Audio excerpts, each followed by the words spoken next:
Söylese kalaya, halayak ben söylese kalaya, söylесе kalaya. Сәлеметсіздер ме, құрметті театр сүйер қауым, әсіресе Қалеке театрының жанкүйерлері, құрметті көрермендер.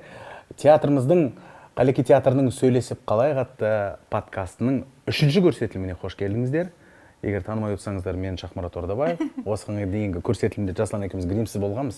Бүгін гримдеміз, сондықтан кім екенімізді көрсетіп қояйық деп едік. Танымай қалып жатсаңыздар. Бүгінгі подкастымыздың қонағы Қазақстан Республикасының еңбек сіңірген қайраткері, театр және кино актрисасы, мемлекеттік сыйлықтың лауреаты Алтынай Нөгербек.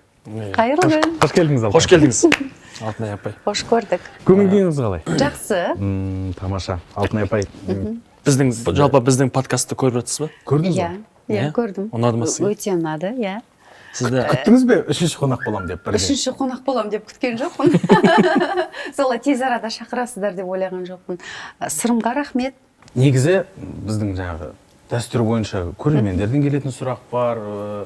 Біздің де өз тарапымыздан, мен де өз мысалы Алтынай Нөгербекке қандай сұрақ қоясыз дегенде, мен де өз тарапымнан бір-екі сұрақ қойып жүрдім, әйелімнен сұрадым дегендей. Сөйтсем бәріміздің сұрағымыз көп екен. Тіпті біз ғана емес, жалпы редакторлар, осы мәтінді құрастырушы, біздің қарындастарымыздың да біраз ойлары бар екен. Соған қарағанда біздің сценарийіміздің ең бір қалың болған күндері осы. 3 көрсетілімнің ішінде әжептәуір дайындалыпты. Құрмет. Мынадай бірінші қызықты сұрақ туындап жатыр екен.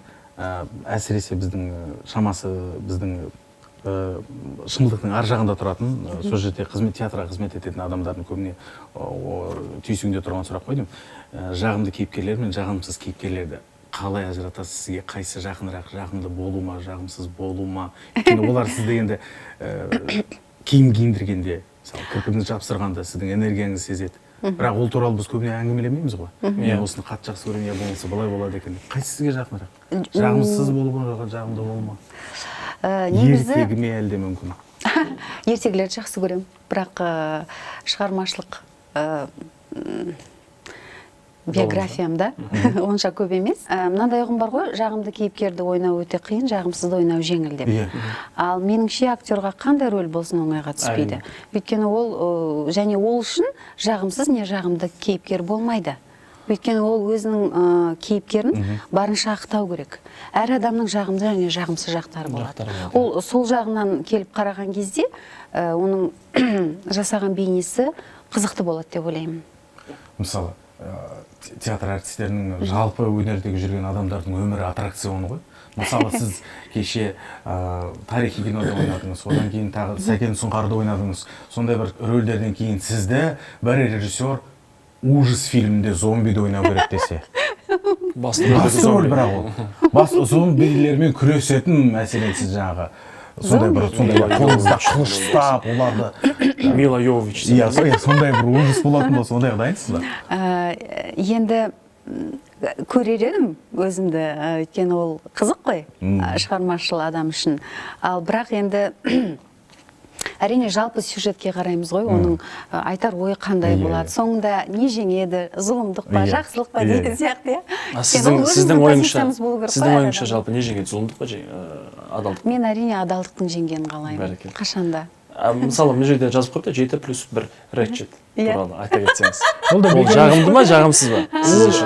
Ол әлемдік туынды, қазір Рэтчет туралы арнайы сериал шығып жатыр фильмнен тыс. Жалпы кейіпкерлердің ішінде, менің өзім білуімше, әйел адамдар сомдаған кейіпкерлердің ішінде ең танымал жағымсыз кейіпкерлердің қатарына кіреді екен осы Рэтчет. Сондықтан сіздің ойыңыз бұл туралы?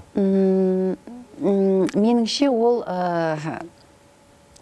көпшілік үшін жағымсыз шығар, бірақ ол өзінің ойына, өзінің өміріне толыққанды беріліп сенген адам, және ол өзінің өмір жолында ешқандай қарама-қайшылық немесе дұрыс емес нәрсені көріп тұрған жоқ. Оның басты проблемасы сол, басты трагедиясы да сол деп ойлаймын. Трагедиясы жалпы өзінің өзінікі дұрыс деп әрқашан есептейді. Және де мен бір қателесіп кетуім мүмкін, мен жаңағы бір қыспақ көрсетіп жатырмын деп ойламайды. Ол өзінің жұмысына өте адал адам болғандықтан. Қыз актер ретінде ол кейіпкерге адвокат болдыңыз ба? Түсіндіңіз бе? Міне адвокат та болсын деп ойлаймын. Шамам келгенше адвокат болуға тырыстым. Енді біздің қойылымда естеріңізде болса, жаңа Биллдің сахнасы ғой, енді өлетін сахнасы, сол өте қатты эмоционалды әсер етеді менің кейіпкеріме, иә. Тек сол жерде ғана ол бір сәт шынайы болады деп ойлаймын. Сол сәтте ғана ол бәлкім өкінген шығар, бірақ оған дейін ол еш уақытта өкінген емес. Және жұмысын толыққанды дұрыс атқарып жатырмын деген ойда. Және де МакМерфиді ол бас бұзар, сойқан, аферист ретінде қабылдаймын? Әрине, өйткені оның қолында қаншама жеке құжаттары бар ғой ол туралы.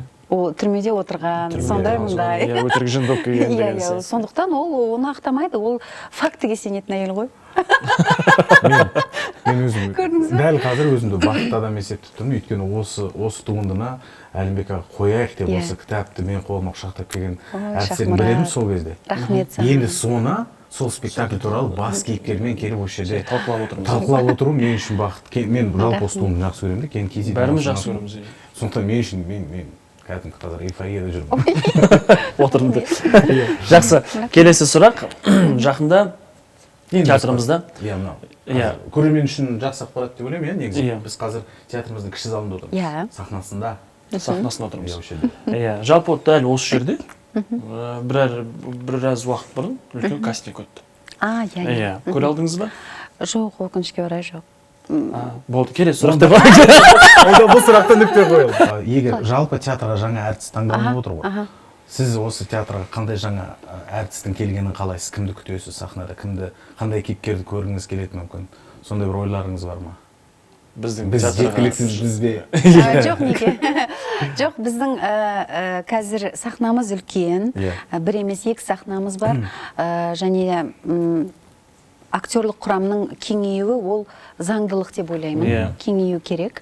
Және жаңа толқын, жаңа леп керу керек. Ол тек жас буын ғана деп ойламаймын. Орта буын, үлкен буыннан да келсе артық емес деп есептеймін. Сіздің ойыңызша тек жастар емес, мысалы жаңағы өзіңіздің буыныңызда, және де сізден үлкен аға буындардан да келсе болады деп есептейсіз. Толға беру керек. Толға беру керек. Өйткені жаңа актермен бірге, жоғарыда айтып кеттім ғой, жаңа бір энергетика келеді, қалай болса да, оның жұмыс істеу тәсілі, сахнада өмір сүру, тыныстауы бәрі бөлек болады да. Сонымен бірге біз араласамыз ғой енді жаңа қойылымда. Сонда бір ерекше химия пайда болады да. Коллаборация. Енді бір химия, процесс кетеді да. Процесс болған жағдайда энергиялардың алмасуы болады. Алыс беріс. Сөйтіп ойлаймын. Ол өте керек деп ойлаймын жалпы өнерге, театрға. Өйткені біздікі жанды өнер ғой. Негізі сіздің актриса ретінде энергияңыз өте мықты. Өте мықты. Оны мен ең бірінші байқағаным, Нұрлан Қоянбаев түнгі студияға сізді қонақ ретінде шақырды. Сонда түнгі студияның өзінің темпоритмі сіздің энергияңызға бағынып кетті. Иә, мен көрдім. Олардың барлығы сіздің энергияңызбен жұмыс жасайды. Барлығы өзгеріп кетті. Өйткені жалпы түнгі студияда деген тек жүргізуші ғана айтып отырады. Сол кісінің динамикасы бойынша, соның берген темпоритм бойынша ғана жүріп отыратын бағдарламада сіз өзіңіз жаңағы тон бердіңіз, камертон болдыңыз сол жерде. Көріп отырып сондай ойға келдім. Негізі мен қатты қобалжып барып едім сол түнгі студияға. Өйткені өзім баяғыда менде бір қызық жағдай болған, Нұрлан аға Жұманиязовпен репетиция кезінде. Ол кісінің бір маған былай айтқаны бар, соны әлі ұмытпаймын. Алтынай, сен логика іздеме. Сөз айтқан, сен қатты логика іздейсің, сахнада эмоция керек, өмір керек деп айтқаны бар да. Соны өзім ойланып қалдым, неге ол кісі маған сөйтіп айтты? Яғни мен тым қатты логика іздейтін адамым ба деп, кішкене әзілге қалаймын деп ойға қалдым. Нұрлан аға мүлде логикасы өмір сүре ме деп ойлаған жоқсыз?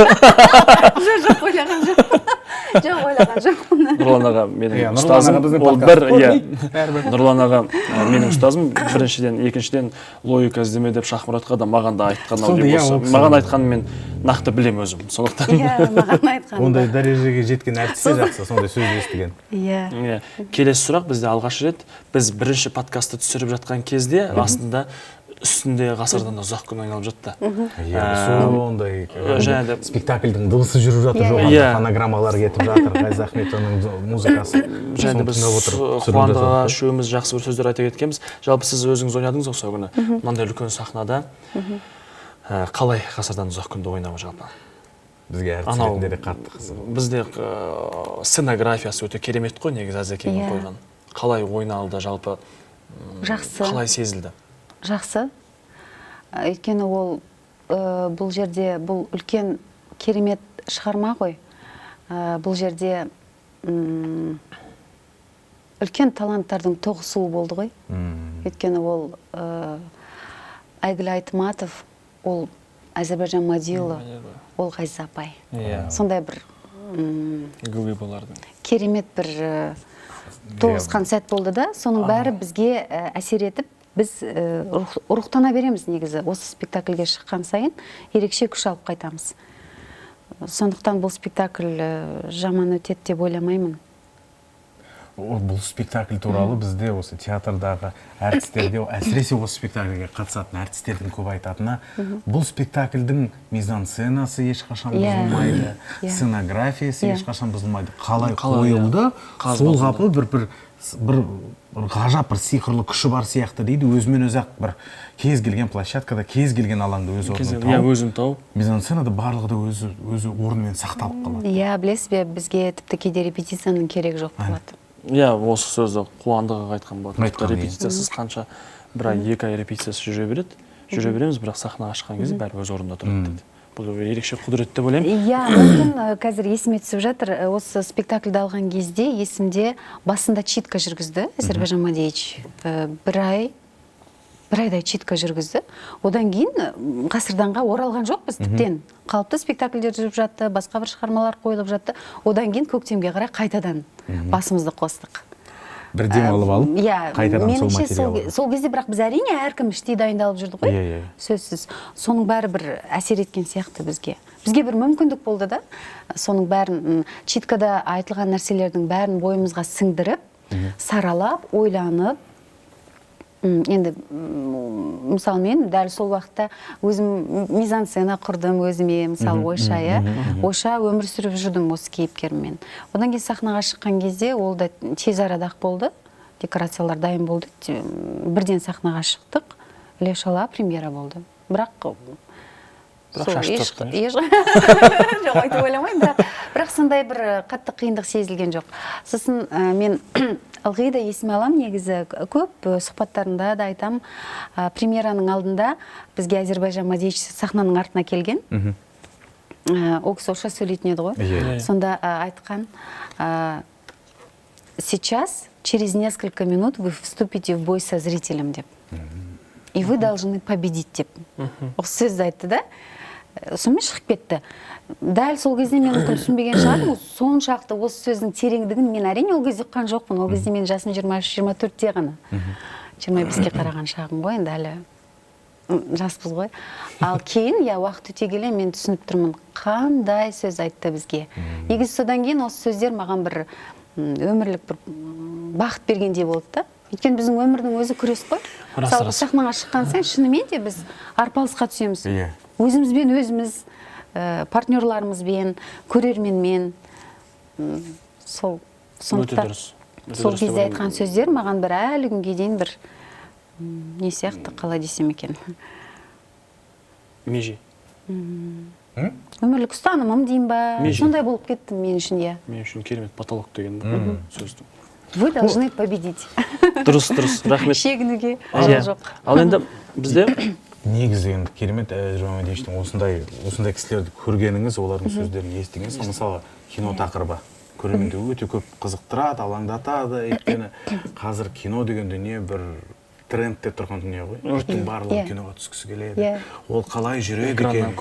Экраннан көрініп. Жалпы сөзіңді бөлейін, жалпы қазір бізде кішкене тенденция кеткен сияқты. Қалай болса да экраннан көріну керек сияқты. Ол да рас, ондай да бар. Бір кері әсерлер де бар. Неше түрлі телешоулар әйтеуір. Бірақ қазір мәселе мынадай, әсіресе кино тақырыбы, кино тілі, жаңа біз театр туралы барлығын түсінеміз ғой. Декорация құрылады, бізде читка оқу кезеңі болады, одан кейін жаңағыдай бір әр режиссердің өзінің жұмыс жасау тәсілі бар. сондай бір ерекшеліктері болады. Ал қазір кәсіби сіз енді ең қазіргі таңда Қазақстанның осы соңғы бір 15-20 жылындағы мүмкін жалпы кино тарихында шығар ең бір танымал жобалардың бірінде басты рөлді ойнадыңыз. Анаға апарар жол. Енді бұл жобаның осы кино процесінің ішкі жұмысы тура сондай шынымен де сондай күрделі бола ма? Оның кастингі қалай жүреді екен? Көрермендер әсіресе кастинг туралы көп сұрайды. Қалай болады екен? Кастинг қалай жасалады? Киноға кастинг қалай жасалады? Осындай үлкен рөлге өту үшін қандай бір мүмкін режиссермен тағы да болмаса материалды оқу кезеңі біраз уақыт алады ма? Жоқ, ондай болмайды ғой. Кастинг еш уақытта саған сценарий берілмейді. Тек сол үзінділер ғана береді. Соны сен бірінші видео пробаларды өзің жеке жасайсың ғой. Қазір ол уже самопроба жасайды ғой бәрі де. Содан кейін енді ойлаймын, режиссер сезеді ғой, байқайды ғой, жаңағы өзіне келе ма, кейде тіпті енді қалай десем екен, көп жағдайда, мысалы, көп режиссерлар бәрібірде актердан да күтеді ғой енді, мысалы, бізде енді кішкене бағыт сондай ғой, прям қаттандай, мысалы, Францияда бір бағыт бар ғой, тек жаңағы актер ол қуыршақ іспетті, тек режиссердің ойы ғана, режиссердің көзқарастары. Ал бізде, біздің киномызда ондай емес деп ойлаймын. Сондықтан да кастингте міндетті түрде актердің мүмкіндігін көре алады режиссерлар. Сол үшін де кастинг жасалады. Енді жаңағы анаға апарар жол туралы сұрап жатсаңыздар, ол да менің өмірімдегі бір ерекше кезең болды. Кастингке жаңағы шақыру алдым. Оны өзімнің Қалеке театрының сахнасында түсірдім. Оған көмектескен Олжас болды маған. Жоқ, салған жоқпын. Ол кезде Әзірбайжан Мадилұлы Мамбетовті еске алу кеші болды біздің театрда. Содан кейін сахнада біз қалдық. Олжас көмектесті сізге? Олжас, сосын Бақыт Исабекованың қызы Макося, Ақмарал. Ол маған көмектесті. Жоқ, мен айттым ғой, мен сұрадым ғой. Түсірілім қанша уақыт жүрді? Жалпы фильм түгел түсірілім. Жалпы фильм. Фильм ба? Анаға апарар жол ма? Бір жарты жылдай уақыт болды ғой. Арасында бір айдай уақыт демалыс болды. Сұрақ болмаса болмайды екен десең. Соңғы уақытта халықаралық жүлделерге Европадағы әсіресе Кан сияқты фестивальдерге қатысатын қазақстандық кинолар өте көп болып жатыр. Черный человек, жаным, ты не поверишь сияқты бір эксперименталды, дәстүрлі емес жанрда шығарылатын фильмдер. Мысалы, тіпті біздің Айка фильмі де дәстүрлі жанр деп есептелмейді ғой. Бұндай фильмдерге көзқарасыңыз қандай? Әсіресе Айка. Мен мысалы өзім Айканы көргеннен кейін бір өте ауыр сезімде шықтым. Енді әртіс ретінде актрисаның Самалдың жасаған жұмысы керемет. Актриса ретінде, бірақ ана фильмді көргеннен кейін, ол энергиядан кейін мен біраз уақыт бір ауыр күйде жүрдім. Мысалы, жаңа ғана айтылған анаға апарар жол фильмінің энергиясында емес, өйткені ол фильмнен кейін мен анама хабарласып, бір сағаттай телефонмен сөйлестім. Біраз сөйлестік, киноны көріңіз деп. Жалпы мамның дауысын естігім келіп кетті. Ал мына фильм басқа энергия. Қандай осындай жанрлы фильмдерге қалай көзқарасыңыз? Енді білесіз ба, меніңше, енді менің өзімнің ойым, өзімнің пікірім, кино бәрібірде ол көрерменге түсірілу керек. Мысалы, кейбір фестивальное кино деп жатады, оны әрине мысалы тек фестиваль үшін түсіріледі. Кейде мысалы полкада одан кейін жатып қалып жатады, көп көрермен оны көре алмай жатады, Енді мен оны, енді ол әрине таңдау, ол режиссердің таңдауы, ол өзінің көзқарасы, енді мүмкін өзінің мансабы шығар, ол фестивальдарға қатысып, жүлделі орын алып, ел аузында болғысы келетін шығар дегенде, ол енді басқа нәрселер ғой. Бәрі де мүмкін. Бірақ жалпы әрине меніңше кино ол халықтікі болу керек, ол халыққа түсірілу керек. Көпшілікке кету керек. Дәл солай жаңағы спектакльдер сияқты. Сіз мысалы эксперименталды спектакльдер бар ғой.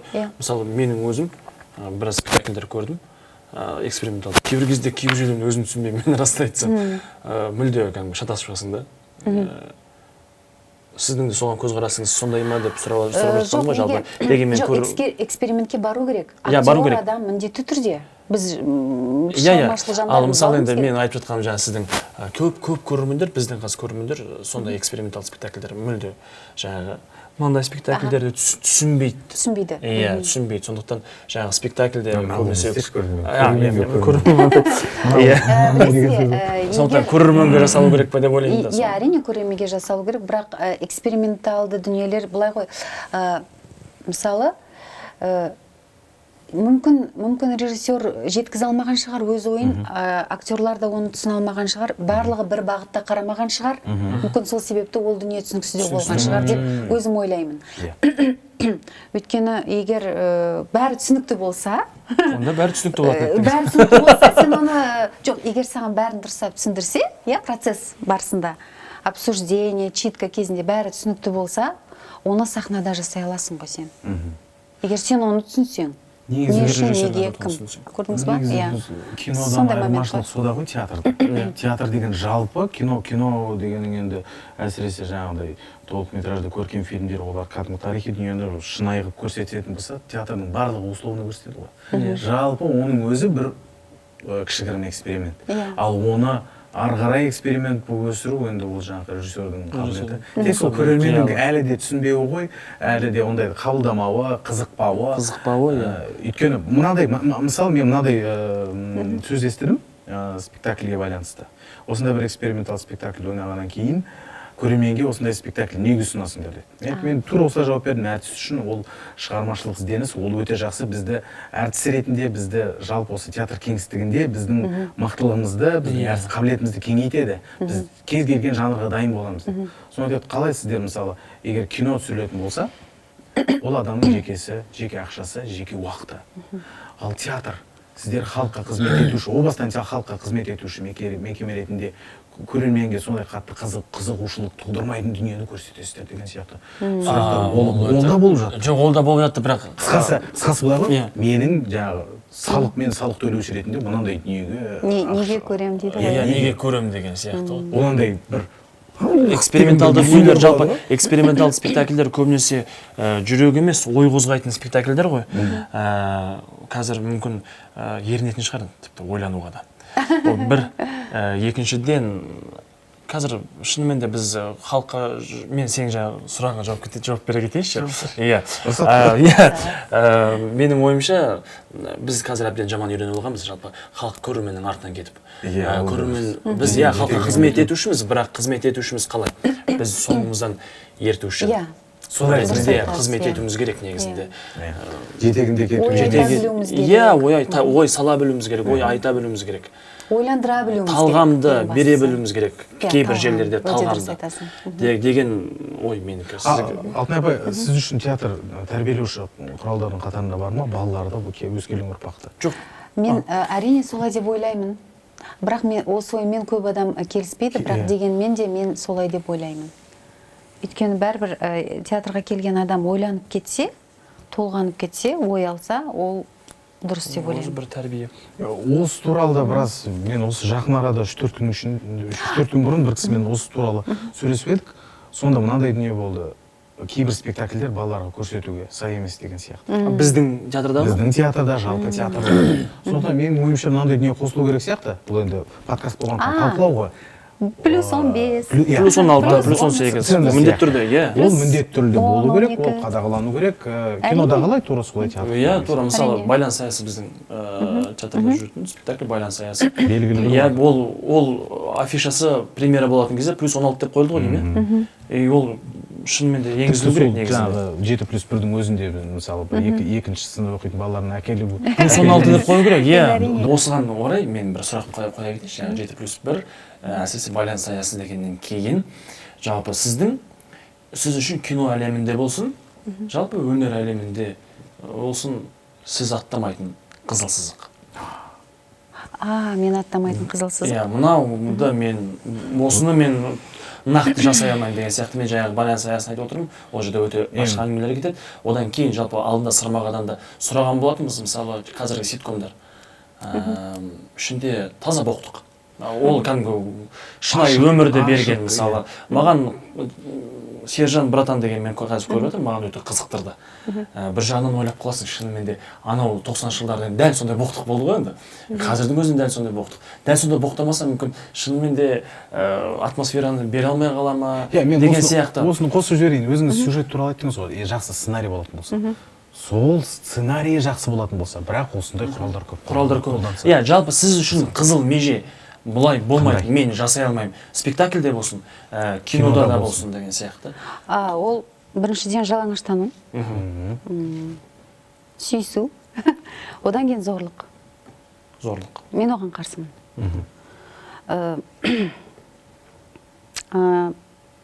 Өйткені мен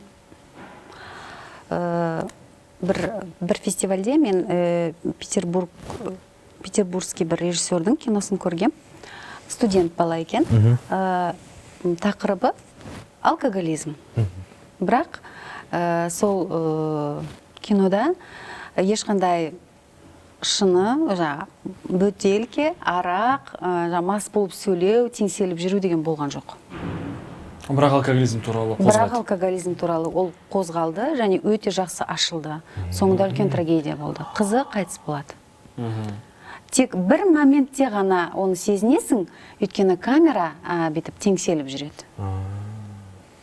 Мысалы, мен осындай дүниеге барғым келеді. Солай жұмыс істегім келеді. Ал зорлықпен ондай нәрселерді ластықпен көрсеткім келмейді. Көрсетпесе екен деймін. Бірақ әрине ол таңдау. Ол таңдау әрине. Мысалы, жаңа Айкан айтып жатсың, мысалы, ол таңдау. Онда кішкене бір өте бір ауыр сахналар болды, мысалы, кішкене. Енді ол да көрдіңіз ба, ол да режиссердің таңдауы. Ол солай көрсеткісі келді проблеманы.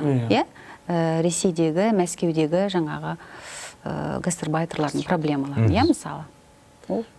Мен түсінуімше Алтынай апай тапқыр режиссерлармен жұмыс жасағанды қалайтын сияқты. Өйткені жаңағындай дүние алкоголизм туралы көрсетіп, бірақ оны нақты сол фактически дүниелерді көрсетпей, ол тапқырлық қой. Режиссерлық тапқырлық, режиссерлық идея. Мен енді қызығып отырмын да, шынымен де барды бар деп айтпай-ақ көрсету деген. Иә, ал жалпы жаңағы ситкомдарға қалай қарайсыз, сізге түсуге келетін, ұсыныс келетін болса? 15-20 минуттық. Иә, 15-20 минуттық ситкомдар арасында боқтау керек. Білмеймін. Бірақ сценарий өте керемет. Сізге ұнайды, сізге жақсы. Сценарий керемет болса... Қызық кейіпкер, өте қызық кейіпкер, сізге қызықтыратын. Мүмкін ойнамаған. Иә. Бірақ ол солай сөйлейді. Гонорары да жақсы десең. Иә, жан-жағын ыңғайлап қояйық. Егер мен оны толыққанды ақтасам, мысалы, Сержан братандағы дулыға сияқты. Иә. Егер ақтай алсам, онда барар едім. Иә, өте керемет. Біле жүріңіздер. Біле жүріңіздер. Егер жақсы ақтайтын материал ұсынатын болсаңыздар. Алтынай апай боқтауға дайын. Және зомбиді өлтіруге де дайын. Ондай естеріңізді ұстап отырыңыздар. Керемет. Енді келесі сұрақ, жалпы мотивацияны қайдан аласыз? Бұл әсіресе қазіргі таңда модный тақырып. Йога, медитация, аффирмация, жаңағыдай қабырғаға суреттер жабыстыру деген сияқты. Карта желания деген сияқты. Неше түрлі дүние қолданады қазір әсіресе жастарда. Сіз не қолданасыз? Сізге энергия, мотивация беретін нәрсе. Дизи, горилла. Жоқ, мен ондай нәрселерді білем, ақырындап оқимын. Негізі кітап оқуға мотивация береді маған. Бірақ жаңағыдай нәрселерге ұрынғым келмейді. Меніңше адамның өзінің іштей ол күшті болу керек, соның бәрін жеңе алатындай, өзіне өзі мотивация таба алатындай. Көзқарас дұрыс болу керек шығар мүмкін. Ал жалпы қазіргі жастардың байқайсыз ғой, сізден кейінгі біздің қатар, әсіресе бізден кейінгі қатар, әсіресе бізді осындай жаңағы біз айтқан өңкей аффирмация, коллаборацияларға өте жүгінгіш. Енді аффирмациялардың да зияны жоқ қой, өйткені онда сөз ғой. Айтылатын сөз, ол ой. Сөз ойдан туады. Ой сенің өміріңнен туады. Не түрлі тренингтарға біреудің тренингтарына ақша төлеп барып жатады. Барып жатады мысалы. Менің ойымша жалпы сол тренингке қатысу, сосын жаңағы бірдеңе жасау, жаңағы бір танымайтын бір кісінің 15 мыңға, коуч, мысалы 15 мың, 20 мың деген сатып аласың. сені ол танымайды, сені оны танымайды. Ол не айтуы мүмкін саған? Жоқ, ол үшін кітаптарын сатып алуға болады. Иә, мүмкін кітаптарын сатып алып, өзің үшін оқып, кездейсоқ бір сенің ойыңмен оның ойы ұштасып қалатын жерлер бар шығар. Ал былай таза соны тыңдап, тек ол саған бағыт беріп, соғыстан кейін сен керемет успешный болып кеттің деген сияқты, мен ондайға сенбеймін. Дұрыс, ондайға ұрынбау керек деп ойлаймын. Ұрынбау керек шығар, бірақ негізі осы нәрселердің бәрі қазір бар ғой айналамызда. Мен өзім осыдан неше жыл бұрын соған бір кезіккем, және бір өзгеріс пайда болды мен өзімде, жеке өмірімде, санамда. Ол авторды маған кеңес берген біздің марқұм Мұрат Насипов. «Прощаю себя» деген керемет кітап болған. Ол кісінің эстондық автор қазір. Кез келген атты айта бересіз. Жоқ, қазір. Рижгиш Броский. Жоқ, онда польский болып кетеді ғой. Польский болып кетеді, кешіріңіз, эстондық. Қазір. Эстонский білмейсің бе? Придумай. Валдис Пельштейн. Луи Вилма. Луи Вилма. «Прощаю себя». Кейін менде бір жағдай болды ғой, мен связкамды жарақаттап, біраз 2 айдай жатып қалдым ғой, енді жүре алмай. Сонда қайтадан осы авторға оралдым. Маған көмек берді. Біз ондайды естіген жоқсыз, білмеппіз сіздің связкаңыз. Менің связкам кесіліп қалып, мен жүре алмай қалғам. Аяқтағы связка. Аяғымда. Сондай ма? Біз жоқ, мен қандай болсын связка, мен естімеппін. Мен оған қазір осы жерде естіп отырмын. Сондай болған. Сондай болған. Оны есіңізге алғыңыз келмейді, иә? Бірақ дегенмен жалпы сондай бір... Подкастқа қатысты емес шығар. Жоқ, подкастқа не қатысты? Подкастқа бәрі қатысты. Жоқ, Луи Вилма ғой, қандай да бір сондай бір қиын сәттерде, иә. Қандай да бір қиын сәттерде Луи Вилмаға орала беруге болады. Бізде сол Луи Вилмаға байланысты қазір кейінірек сұрақтар болады. Бірақ мына жерде маған біздің редакторлар бізге бір сұрақ жазып қойыпты, нүктесін қойып. Мен өзім көп қарамаңыз, қозғауға қорқатын тақырыбым, бірақ қозғалғым келіп тұр ма қазір? Олардың бұл жерге жазғаны, демек сіз осы сұраққа бір жақсы ойыңыз бар деген дүние сөз. Феминизм тақырыбы, әсіресе оның қазіргі Қазақстандағы жалпы жағдайы. Жалпы жағдай, оның өмірі, оның өрбуі. Феминизмға көзқарасыңыз қандай? Қазір басқа мемлекеттерде әлемде жақсы дамыған, ал бізде қаншалықты дамыған, және қандай жағдайда? Енді мен өзім феминисткамын, дұрыс толтырып. Бұл бағытты өзім онша қабылдамаймын. Өйткені біріншіден мен қазақтың әйелімін, қазақтың қызымын. Бәрі біздің тәрбиемізде жатыр ғой, біздің тегімізде жатыр. Біз әр қашанда ер азаматтардан бір саты төмен тұрамыз, және біз оны мойындауымыз керек, одан біз ешқашан ұтылмаймыз. Ол мен жеке ойым. Мен жеке сізге деген қол шапалағым. Рахмет. Және өзімнің 2 қызым бар. Мысалы, мен қыздарымды да сол бағытта тәрбиелегім келеді. Бәрекелді. Керемет. Бұдан артық ештеңе жоқ. Әрине, мысалы, жекешілдік, даралықты алға тартады ғой феминисттер, иә, енді. Меніңше тұрмыстағы бар әйелде сондай жаңағы биіктіктерге жете алады. Ол тек адамның жеке өзіне байланысты шығар деп ойлаймын. Әрине. Және ашық қарым-қатынас, ашық сөзге байланысты деп ойлаймын.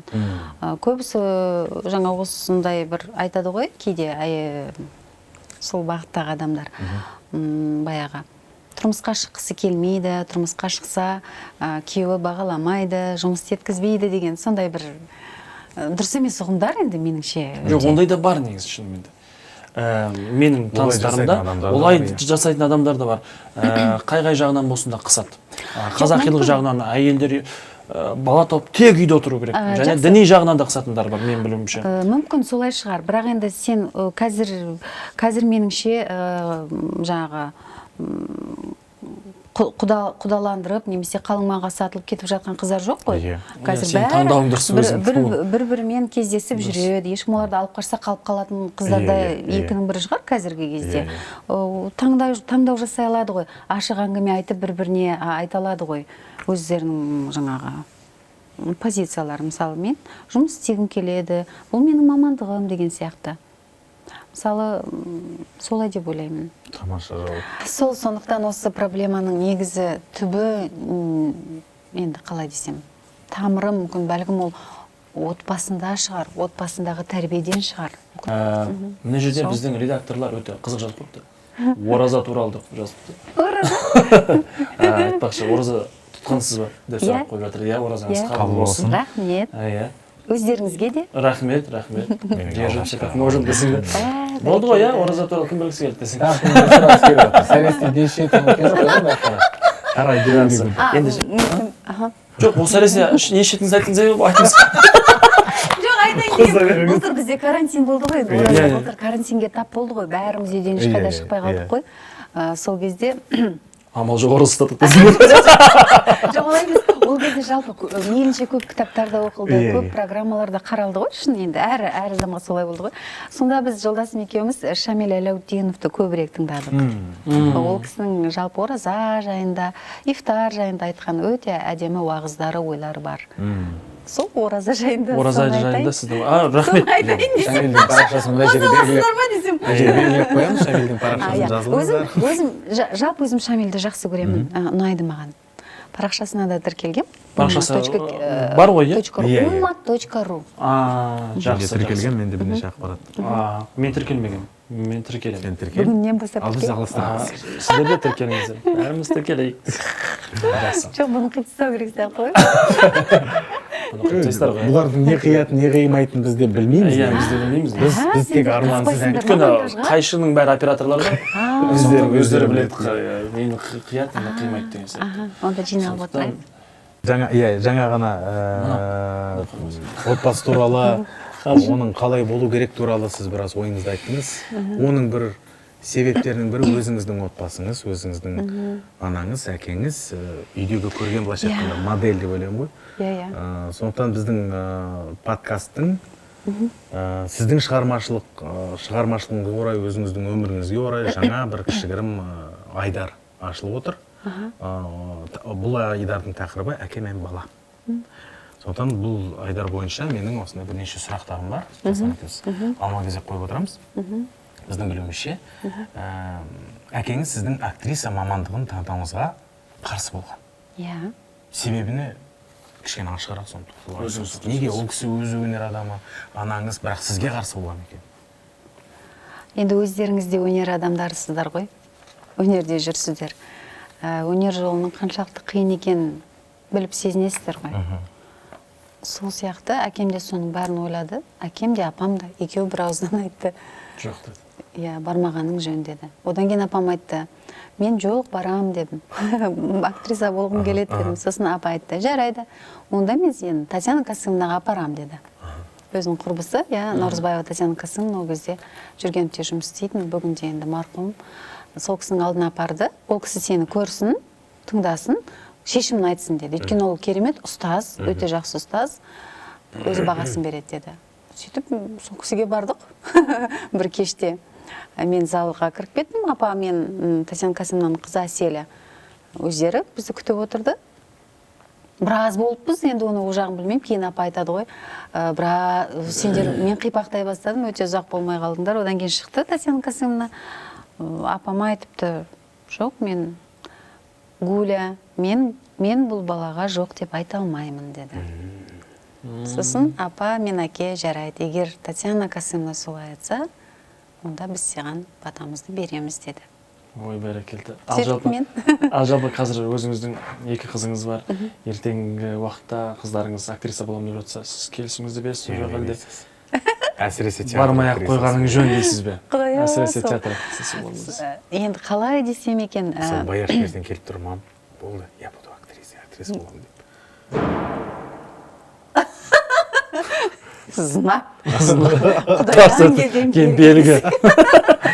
Негізі қазір енді мен де әрине ойланар едім, қыздарыма, ұлыма болсын айтар едім. Басқа да мамандықтар көп қой деп. Бірақ егер таңдау бәрібір балаларда, шешім оларда. Егер олар сол жолды таңдап жатса, мен шамам келгенше, мен әкесі, біз шамамыз келгенше оларға қолдау көрсетеміз. Егер таңдап жатқан таңдап жатса, одан кейін шамамыз келгенше бағыттаймыз. Бірінші қолдаймыз, одан кейін бағыттаймыз, ал одан кейін енді олардың жеңістерімен рахаттанып отыратын шығармыз. Солай болсын. Керемет. Солай болса. Келесі сұрақ, сіз актриса ретінде қалыптасып, премьера, мемлекеттік сыйлықтар, жаңағы керемет атақ марапат алған сәттеріңізде әкеңіз сізді қалай құттықтаушы еді дейді?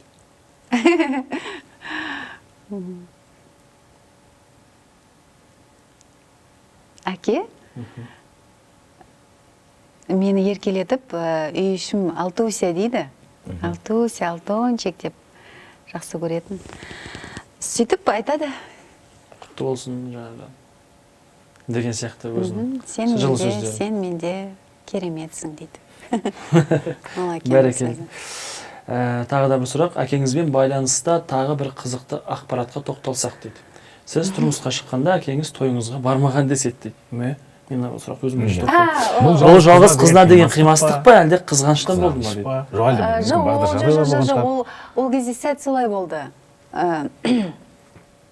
Дәл сол кезде әкенің жұмысы қауырт болып кетті да, ол Баянауылға бара алмай қалды ауылға, иә. Тек сол ғана. Үйленуге ме, әлде ұзатуға ма? Жоқ, ұзату той Алматыда болды ғой. Жақсы. Енді бұл жалпы бұл тақырыптың шығуы да бекер емес. Біз көрермендерімізге айтуымыз керек. Сіз әкеңізге арнап, әкеңіз туралы арнайы бір 29 сәуірде жаңа кітап жарық көреді екен. Сол туралы, соның презентациясына дайындалып жатыр, сол туралы кішкене бір тоқтала кетсеңіз. Енді спойлер болмасын, десек те енді біраз... Жақсы, оған мүмкіндік беріп жатқандарыңызға көп рахмет. Қымбатты көрермен дейін ба? Өткенде біраз ішкі жұмысты көріп қалдым да, сонда міндетті түрде бұл дүние қозғалу керек деп ойлаймын. Рахмет. Бұл біздің отбасымыз үшін әрине бір ерекше оқиға, көптен күткен. Жалпы өзі әкеміздің арманы болатын 70 жылдығында кітап шығарсам деп. Өзімнің барлық мақалаларымды бәрін қазақша аударсам, сөйтіп үлкен қомақты кітап шығарсам деген ой болатын, бірақ енді әрине ол ой іске аспай қалды ғой. Бірақ Құдайға шүкір, менің ағаларым, інім бәрі бір ауыздан сол іске жұмылдырылды. Енді әкем жас күнде жалпы шығармашылығын бастаған кезде орысша жазатын. Сол барлық шығармаларын Сәкен аударды, менің ағам. Одан кейін естеліктер жазылды. Бірге жұмыс істескен адамдардан сұхбат алынды. Солардың бәрін жаңағы ықшамдап, апа бар, Баубек бар, Сәкен бар, енді бәрі кім қалай қолғабыс ете алады. Шәкірттері де өзінің үлестерін қосып жатты. Жүргенов атындағы өнер академиясында алғашқы түлектері қазір енді үлкен маман болып отыр ғой. Ол кісілер өз септігін тигізді әрине. Біз енді мен және Саттар ағам біз тек қолдау беріп тұрдық десем, біз енді аудармамен айналыса алмаймыз. Жаңағыдай енді тек суреттерді қарадық, я мүмкін ұсындық деген сияқты. Ал барлық іс енді жалпы сол әкемізге деген бір сүйіспеншіліктен туған дүние ғой әрине. Әкенің ойы, мұрасы жалғаса деген сол енді ағаларым менің сыншылар ғой, өздері де әкенің жолын қуды. Олардың айтуынша бұл кітап енді бір құнды пособие іспетті деп сөйдейді енді болашақ кинотанушыларға деп. Сөйтіп, мен көп айтып кеттім ба, кешірім сұраймын. Жоқ. Өте орынды. Енді мен түсініп тұрған шығарсыздар. Бұл өзі жалпы бір арнайы бағдарламаға байланысты нәрсе болған кезде менде бір ерекше не болады, сезім болады. Мүмкін кішкене дұрыс емес сөйлеп кететін шығар. Оның бәрі бір сағыныштан шығар. Сол енді 29 күні Ұлттық академиялық кітапханада тұсаукесері болады. Одан кейін Алматыда тұсаукесерін өткіземіз кітаптың. Кітапханаға сыйлаймыз, сыйға тартамыз. Шабытқа, Жүргенов академиясына да сыйға тартамыз. Болашақ студенттер сол кітапты оқып, әкенің мақалаларымен танысып, өздерінің жаңағы өнер жолдарын, өмір жолдарын бастасын деген тілек. Тамаша. Енді менің тарапымнан тағы да бір сұрақ, мен сізге жалпы осыдан бір 3-4 жыл бұрын қойған шығармын, қойдым ғой деймін. Бірақ қазір де қойғым келіп отыр. Сіздің әкеңіз барлығымыз білеміз, өте керемет кісі болды, өте танымал кісі болды кино әлемінде. Ал сіз кино әлеміне бертін ғана келдіңіз деп айтуға болады. Иә. Қазіргі заман білесіз ғой, егер заманың түлкі болса таз болып шал дейді. Сол сияқты қазіргі жастар, қазіргі менің қатарым, тіпті жалпы адамдар қолындағы бар мүмкіндікті пайдаланады қазір. Кім қандай болсын, ағасы болсын, тәтесі бір жерде отырсын, мейлі жаңағы класстас, группалас, жаңағы барлығын пайдалануға тырысады. Оны мен жаман демеймін. Ол өте жақсы да не. Бірақ сіз папаңыздың арқасында киноға ертерек келмедіңіз бе? Папаңыз қандай да бір қолданған жоқсыз ба? Әлде ол кісі қолдаған жоқ па? Жалпы сөздері қандай болды? Жоқ, мен айтадым, жасырмаймын, иә. Үйге келген кезде айтам ғой, мен киноға түскім келеді деп. Әр жыл сайын Қазақфильмге барып суреттерімді тапсырып кетем. Сонда айтатын бар, кастингтерге қатыс, кастингтерден қалма деп қана айтатын. Бірақ ешқашан біреуге мен туралы айтқан емес, айтпағанына да рахмет. Өте керемет. Мен осы жауабыңызды естігенде, осыдан 3-4 жыл бұрын. Сонымен әке бізді тәрбиеледі. Иә, 3-4 жыл бұрын мен естіген кезде, мен әкеңізге өте қайран қалдым, жаңағыда өзім іште риза болдым. Жалпы мен де осындай тәрбие бергім келеді. Жалпы жаңағы осының алдын айтып кеттік қой, отбасылық тәрбие деген сияқты. Керемет тәрбие деп ойлаймын, жаңағыда. Рахмет. Алла алдына жарылқасын. Сіздің әкеңізді біз мәңгілік есімізде сақтаймыз. Рахмет. Ал енді бізде блиц сұрақтар. Кішкене. Ол немене? Тезде жауап беру керек, Құйтырық сұрақтар болуы мүмкін, қызықты, күлкілі сұрақтар болуы мүмкін. Сіз дайын отырасыз. Көрмеймін. Бұл блиц дегеннің ең қызығы тез жауап беру керек. Тез. Ойлануға болмайды. Жоқ. Менің температурам болмай ма? Жоқ. Менің температурымда. Иә. Сонда тез, өте қызықты, нақты, солай жауап беру керек, блиц сұрақтар. Ендеше кеттік. Шахмұрат Сайлаубекұлы, бастаңыз. Мен дұрыс түсініп отырмын ба? Сіз бәрін дұрыс. Кейіпкердің сөзін жалғастыру. Иә, кейіпкердің сөзін жалғастыру. Ой. Тек қарадан ол. Міндетті де ол бөтен кейіпкер болу шарт емес. Тез жалғастыру. Ал кеттік. Бастап қойдым мен, көрдің ба? Бастайтын сәтті ойлап тұрып, иә. Ол мен бастадым ғой, ой деп. Кейбіреулер мені айтып етеді үлгі. Мен күрсінем. Кейбіреулер мені айтып етеді үлгі. Мен күрсінем, қысқартып жеке күнді. Ертеңіме асығам есім алып, бұл жалғанда сенің бар екенімді. Ой, бар екенді. Тез жауап беру керек осылай. Бұл сіздің Фариза Оңғарсынова. Сенің махаббатың, Фариза Оңғарсынова, сенің махаббатың атты поэтикалық қойылым үзінді. Енді мен қойын. Бәрі өзгеретініне сену керек, әйтпесе бұл өмірде қандай мағына бар. Біздің әбден шаршаған, қажыған жер шарымыз ауруға ұшырайды. Иә. Мадам Маривон. Иә. Біздің әбден шаршаған, қажыған жер шарымыз ауруға ұшырайды. Ары қарай. Ары қарай жалғастырыңыз. Қажыған жер шарымыз ауруға ұшырайды. Ауырғаны соншалықты. Ұмытқаппын. Кін? Адамдар бірін-бірі түсіне бастайды. Адамдар бірін түсіне бастайды. Жаңағы айтылған жекешілдік даралық модадан кетіп, адамдар бір-біріне қол ұшын созып, бірігіп өмір сүре бастайды. Егер олай болмайтын болса, адамзат апатқа ұшырайды. Ой, бәрекелді. Жоқ, негізі естен түсірдім. Қиын естен түсірдім ба? Жоқ, бәрі жақсы. Енді осы әріптестеріңізді 3 сөзбен сипаттаңыз. 3 сөзбен сипаттау керексіз. Өте тез жаңағы. Баста. Майра Омар. Кенесары Күнімжан. Тағды ма? Кене, сызықша, сары, сызықша, Күнімжан. 3 сөз. Жоқ, кешіріңіздер. Майра Омар, онда Кенесары Күнімжан спектакліндегі ананың бейнесі. Солай дейік па? Қабылданады. Жоқ. Ержан Нұрымбет. Жұмбақ жан. ерекше жұмбақ жан. Ерекше жұмбақ жан. Ақмарал Танабаева.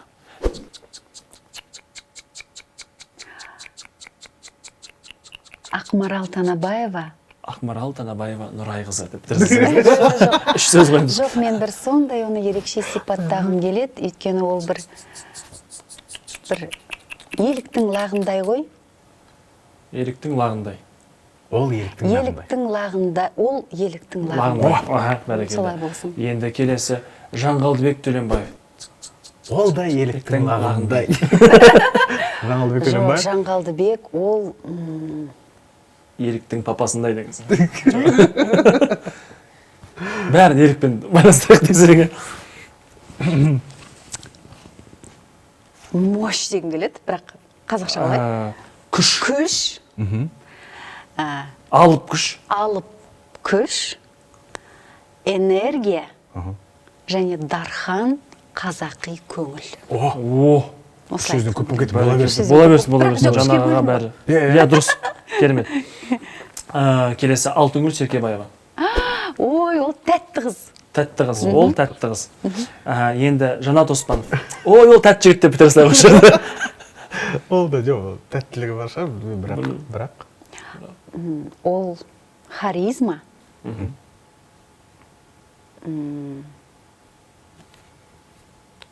Одан кейін ерекше дауыс. Дауыс. Және тереңдік. Мен мұрын деп қосар едім. Жалғастырайық. Олжас Жақыпбек. Олжас Жақыпбек.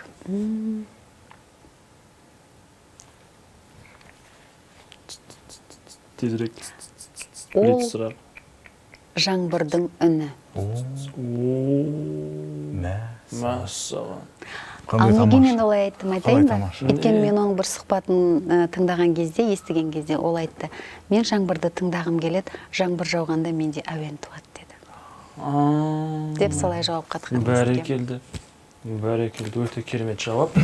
Енді келесі Айнұр Бермұхамбетова. Айнұр Бермұхамбетова, ол Нүркен ағаның жары деп тұрсыз. Жоқ, мен бір күшті сөздер тапқым кеп тұр ғой. Ол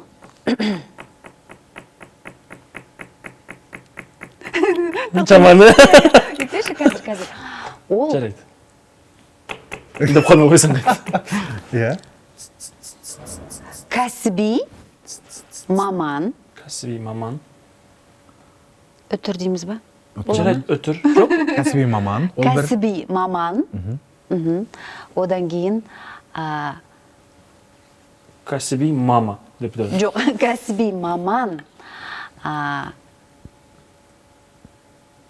жанкешті шебер айтқым келеді. Мастер. Және жанкешті. Ол сондай өзін аямай жұмысқа келгенде сондай жан.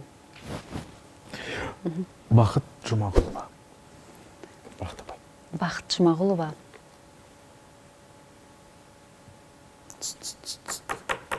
Қоймай қойсаң қайта асылтыр. Ерекше әлем. Ол ерекше әлем. Өте керемет. Мүмкін көп адам оны түсінбейтін шығар. Поэтикалық.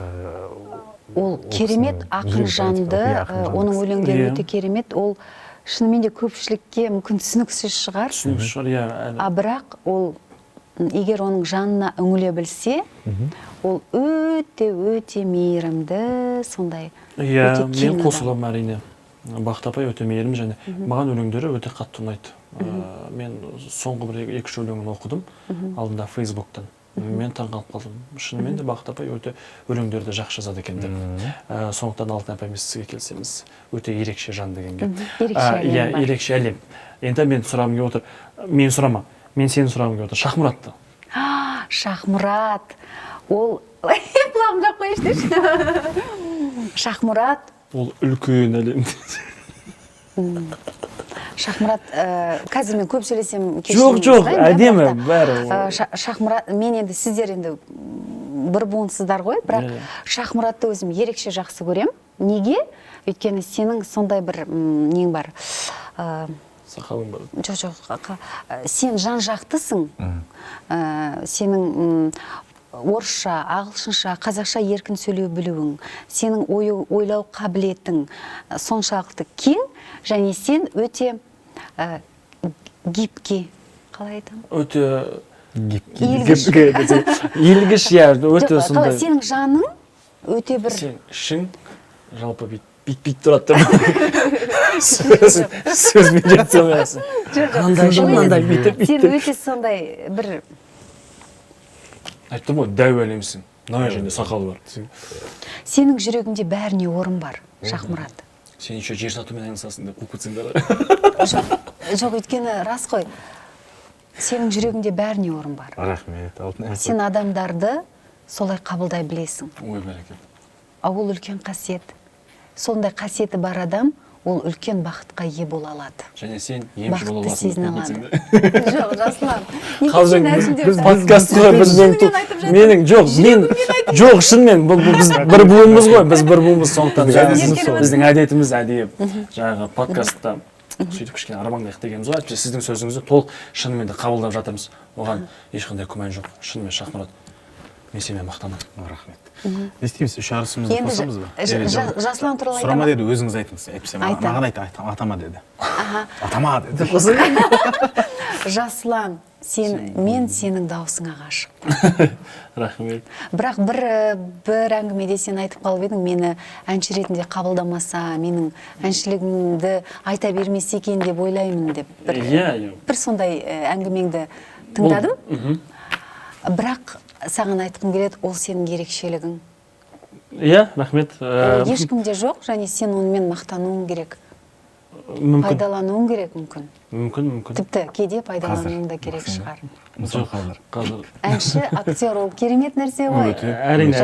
Мені өйткені ол бағдарламада да айта кеткем, мені келген сәттен бастап, жаңағы оқуға түскен сәттен бастап, маған ой, қандай дауысы керемет деп, оқуға түскелі бір 2007-тен бері 14 жыл болды ма, міне? Сол нәрсе айтып келе жатыр. Сон, енді мен керемет актер емес те шығармын, білмеймін ғой. Бірақ мен әбдесі 2007-ден бастап сол нәрсені, жоқ, мен актермын негізі, мен актерлығыма баса мән беріңіздерші деп, әбден сол әнді сырып тастағам. Сондықтан әлі күнге дейін сол әнді қолдамай жүргенімде сондықтан. Мен театрда жанына жақсы көріп, сондықтан. Енді мына жаңағы әріптестеріңізді атадық, осыған біздің өзіміздің үш арысымызды қосып жіберсек. Осы әріптестеріңізді үш сөзбен сипаттаңыз дедік қой. Әртістерге қосатын енді үш режиссеріміз. Болат аға, Нұрлан аға, Әлімбек аға. Олар туралы үш сөзбен сипат керек. Тура сондай. Жаңағы мысалы Мария апай туралы айттық, Ержан аға туралы айттық, енді мысалы Нұрлан Жұманиязов. Қалай сипаттар едіңіз ол кісіні? Сахнада логика іздеме. Иә, өте жақсы. Болат Ұзақов, Болат ағамыз. Сахнада логика ізде деп. Асықпай, толыққанды, тиянақты. Жақсы. Әлімбек Оразбеков. Ол кісі менің жүрегім. Қандай тамаша. Өйткені менің өмірімдегі ерекше спектакльдерімнің режиссері Әлімбек аға. Әлімбек аға. Әсіресе қайсы ерекше спектакльдер мысалы сіз үшін? Әлімбек ағаның қойылым. Бәрі. Айта алмаймын. Мен енді Абайда ойнадым. Ізгілік формуласында, Сәкен Сұңқар, Жетіп қосу бір. Мен ол кісіге өте қарыздар шығармын іште, өйткені ол кісі менен көп нәрсе көре біледі. Ол маған сенеді. Сол мені өте бір... Иә, түсінем, Әлімбек аға сияқты режиссер негізі сене білсе, оның өзі үлкен мәртебе негізінде шынымен. Бағдарлама басталмас бұрын мына фото туралы түртіп қойып едім. Осы оқиғаны білмеймін мен. Айтып беріңіздерші. Бұл қай спектакль, қандай оқиға болды? Бұл неге күлдіңіз? Біз ол спектакльде Жасик екеуміз партнер болдық. Бұл көлеңкесі жолаушы Рахым Жаматарбаевтың драманы. иә бірақ біз көлеңкесі жолаушы деп атын өзгерттік қой. Көлеңкесі жолаушы деп өзгерттік, иә. Сол кездегі менің партнерым Камила, өте керемет, иә. Камила болатын, Алтынай апай екеуміз біраз қызықтар бар бұған байланысты. Иә. Жаңа соны бағдарлама басталмас бұрын осы суретті қарап жатып, Алтынай апай екеуміз бар. Негізі сахнадан логика іздеме деген текст деген қағидаға сай. осы спектакльдің репетиция кезінде айтқан маған. Оны білгілеріңіз келсе, осы спектакльде келіп көріңіздер, онда құпияның барлығын біз айта алмаймыз. Мына жерде біраз суреттеріңіз бар екен негізі. Осы суреттермен қарап та нетуге болады. Мысалы, мына спектакль. Бірінші былай көрсетейік. Мен бұл спектакльде тіпті көп ойнаған да жоқпын. Еңлік Кебек. Бұл Болат Ұзақовтың қойылымы, онда біздің марқұм Шолпан Мұқышева ойнады, Айзада Сатыбалдиева ойнады. Мен үшінші құрам болып бекітілдім. Кейін декретке кеткен кезде қыздар, мен шықтым. Мен дастан тұр екен. Кәне? Дастан. Мен сүйікті кейіпкерлерінің бірі. Мен де оны ұстау. Қымбатты Памел Глория. Ол менің жүрегім.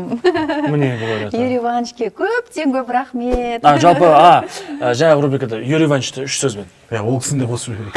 Юрий Иванович, ол кісі, ол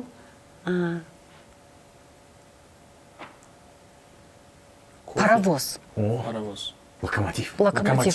Ол оның артынан ересің сен. Иә. Үш сөз. Паровоз, кофе, темекі. Бола ма? Болады, иә. Ол раз ол кісінің соңынан ере бергің келеді идеясына. Дұрыс. Міне, Алтынай апай жаңағы біз айтып отқан Сәкен Сұңқар. Сіз ерекше жақсы көресіз осы спектакльді? Жақсы көрем, өте жақсы көрем. Өйткені Сәкенді жақсы көрем. Біздің қазағымыздың бір маңдайына біткен тұлға ғой. Сәкен Сейфуллин. Өзінде кино тілінде сондай бір не болады, кейіпкерлердің арасында бір жақсы химия бар деген. Әртістер сол химияны көрсете біледі деген дүние. Соны мен осы спектакльді көргенде сіздердің кейіпкерлеріңізден жақсы сезем оны. Өйткені менің тура сіздің мына орамалды алып келдім деген бір сахна бар ғой. Одан кейін ән айтшы деген. Мен тура содан кейін шығуым керек та сол сахнаны әрдайым өзім көріп отырамын да, сол химияны әрдайым сезем. Рахмет. Сондықтан көрермендер де оны бір сезіп көріп ол туралы пікірлерін айтқан, қатты әсер еткен сахна. Ол әрине, ол сырымның арқасы шығар, сырымның жасаған бейнесі, Сәкені қандай. Жалпы шығарманың өзі, Әлімбек ағаның ойы бәрі. Және әрине сырымның жүрегі ғой бұл жерде. Сырымның жүрегі, оның жүрек қағысы бәрімізге естіліп тұрады ғой. Солай сияқты мен өзім естіп тұрам. Бірінші актте жоқпын, сахнаның артында жүрем ғой ылғи. Бірақ спектакльге үнемі ертерек келуге тырысам, сахнаның артынан қарап жүрем сырымды. Жүрегін естіп тұрам оның. Сахнаның сырынан оған ғашық бола бергім келеді. Солай. Біз де байқаймыз Сырым ағаның әсіресе Сәкен Сұңқарға ерекше дайындықпен өте бір сондай бір ынтызарлықпен бір ықтиярмен келетін. Бәрекелді. Енді бізде келесі рубрика дейміз бе? Үздік 3 кинорежиссерді атаңыз. Және де аталған режиссерлердің ерекшелігін және фильмдерін атап өтсеңіз. Өзіңіз көрген. Ол міндетті түрде сіз жаңа жұмыс жасаған режиссер емес, жалпы. Өзіңіз көрген, жалпы әлемдік, қазақстандық. Ой, білесіз ба, егер біз былай бөлсек, онда оның шегі жоқ болып кетеді ғой. Жоқ, ең үздік. Мысалы, білесіз ба, жасыңа қарай, кейбір өмірдегі болған кезеңдеріңе қарай бір сүйікті болатын шығармалар болады, кинолар болады, мысалы, иә. Сондықтан олар, меніңше, олардың тізімі әрдайым көбейе береді, толастай беретін сияқты. Онда бітекші, ойыңызға, қазір ойыңызға келген ең ойыңызға қазір свежий дейді ғой, қазір ойыңызда келіп тұрған үшеуін атай салыңыз. Ол біз үшін ғана емес, ол көрермен үшін де өте маңызды. Актрисаның талғамы қандай екен, қазір жақында көрген дүниеге, болмаса оған дейін көрген қайсысы ол кісі үшін негізі классика ретінде сақталып қалды. Мен де оны көрейінші. Мен де актриса боламын, сондықтан көруім керек деген сияқты бір екеуіңіз бар шығар. Онда Амина апайдың қатысқан киносы «Сказ о матери». «Сказ о матери». Бір сондай, шынымен де біздің бір классикамыз ғой. «Наш милый доктор». «Наш милый доктор». Сосын? «Тақиял періште». О, керемет қой. Біздің классикалар. Иә, біздің классикалар. Одан кейін Қыз жібекті айтады. Қыз жібекті, оны мен айтар едім. шынымен де біздің інжу маржанымыз ғой қазақ киносының, иә? Мен де бір ең үздік үш фильм десе ішіне Қыз жібекті кіргізер едім, өйткені ол жердегі сценарий, Ғабит Мүсіреповтің сөздері қандай, одан кейін актерский состав қандай, одан кейін жалпы сол жердегі сол Қыз жібекті проект етіп алғаннан кейінгі соған жұмылған композиторы Нұрмұса Сәтлендиев. Қандай керемет, бұл әрине бұл жерде шедевр шығады. Өте керемет месті қолдаймын бұл жағынан. Режиссері, «Сказ о матери» картинасының режиссері Кім екен? Александр Карпов деген кісі. Александр Карпов. 63 жылғы картина, Совет одағы кезінде шыққан. Ал енді сіз жұмыс істегіңіз келіп жүрген бір кинорежиссер және бір актер. Әлемдік болсыншы. Или актриса. Жанр. Әуелі режиссерді айтық, қай режиссермен жұмыс жасағыңыз келеді? Әлемдік болсын. Тарантино. Тарантино. Несімен айтты сізге Тарантино? Жанр. Сценарий. Сценарий аяқ асты өзгеріп кетіп, бытшытып кетіп. Өзгереді, одан кейін подход жалпы. Жұмыс жасау тәсілі, одан кейін жалпы енді киноға бір өзгешелік енгізген режиссер ғой, осы бірнеше кадрды пайдаланып. Кейін мысалы бізде оны Фархат Шарипов та пайдаланды ғой, өзіңіз айтысте. Ал енді осы Тарантиноның фильміне қай актермен бірге жұмыс жасағыңыз келеді партнер ретінде? Партнер ретінде кіммен жасағыңыз келеді? Джон Траволта. Джон Траволта? Ал енді сол осы Тарантиноның фильміне біздің театрдан бір-ақ адамды алып кетуге болады дейді. Сіз Джон Траволта және біздің театрдан бір актер или актриса. Криминальное чтиво болып тұр ғой, жаман. Мама. Бір актер бар. Ешкім ренжімейді оған. Мама. Ешкім оған ренжімейді. Шын мәнінде сіз кімді алып кетер едіңіз? Бетекші онда сол Траволтаға әріптес бола алатындай, Тарантиноның деңгейінде жұмыс істей алатындай деп. Жоқ, сіз кімді алып кететін едіңіз? Болды, оның ішінде бәрі бар. Сіз кімді алып кететін едіңіз? Шынымен де сізге айттым, Тарантино айтты. Алтынай, please. Бір актер ала келші деді. Актриса емес, актер деді. Актриса бар ғой. Да, актриса бар, бір актер деді. Нормальный. Шынымен де? Біреу, иә? Біреу ғана. Я болмаса екі кішкентай. Бір ерекше актер. Мүмкін.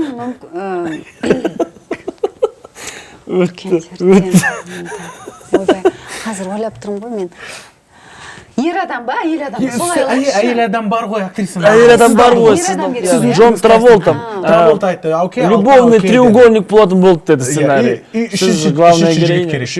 Екінші жігіт керек. Джон Траволта жаңағы актер. Екеуі сценарий бойынша кинода сізге таласады деді. Ол жаңағы кейіпкер, актер, оның кейіпкері қандай болады? Ол да жоқ, енді өзіміз жасап аламыз, алып келсең болды деп жатыр. Сценарийді талдап кетті. Бірақ ол болу керек.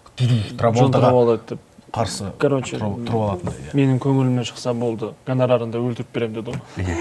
Онда Нұркен Өтеғұлов десең, Нұркен Өтеғұлов. Таңдаған Нұркен аға екен. Ладно, деп ренжіп қалсаң. Қалжың.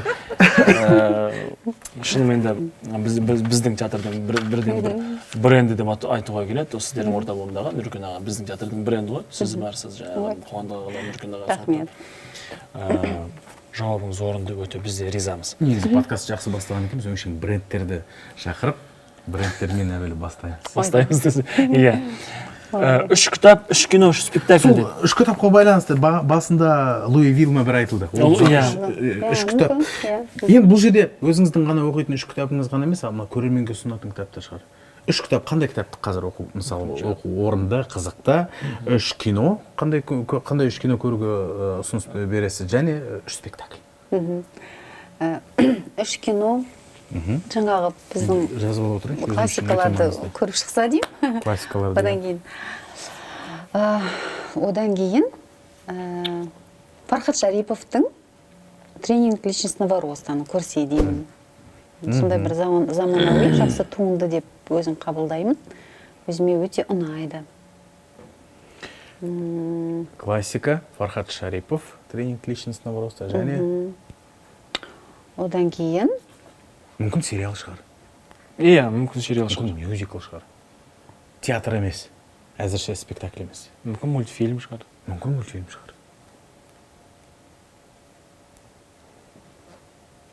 Мүмкін клип деп қылды. мүмкін білмеймін, енді жақсы туындылар көп қой, бірақ мен өзім «Жизнь в розовом цвете» деген Эдит Пиаф туралы кино бар, өте өзім жақсы көрем. Марион Котияр басты рөлде. Ғажап кино. Жизнь, мен де жазылған в розовом цвете. Мен көрмеппін мысалы. Ғажап фильм. Ал енді 3 спектакль.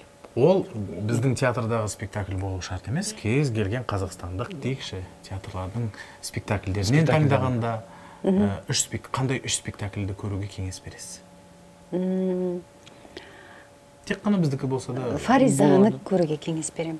Бірақ өкінішке орай білмеймін, енді ол өзі бір көп қойыла да бермеді ғой, бірақ пандемиядан кейін қайтадан қойылса деген тілегім бар. Роза Мұқанованың жазған шығармасы, Фархаттың қойылымы Фариза деп аталады. Иә, сол жағы көрермен шатасып кетпесіз үшін біздің театрдың Фаризасы емес. Алматыда қойылған. Басты рөлде Назгүл Қарабалин ойнайды. Біздің Қуандық ойнайды. Ләйлә апайымыз ойнайды, Ерлан Кәрібаев ойнайды. Қателеспесем, олар Москваға дейін гастрольге барып келген. Современный сахнасында ойнаған. Өте маған ұнады және өте жақсы спектакль. Ол бір. Бір. Одан кейін жақында орыс театрында премьерасы болды. По рассказам Шукшина деген, е? Евгений Гольфманның Горький театрында біздің. Сол спектакльді айтамын, өте жақсы, көрсеңіздер деп ойлаймын.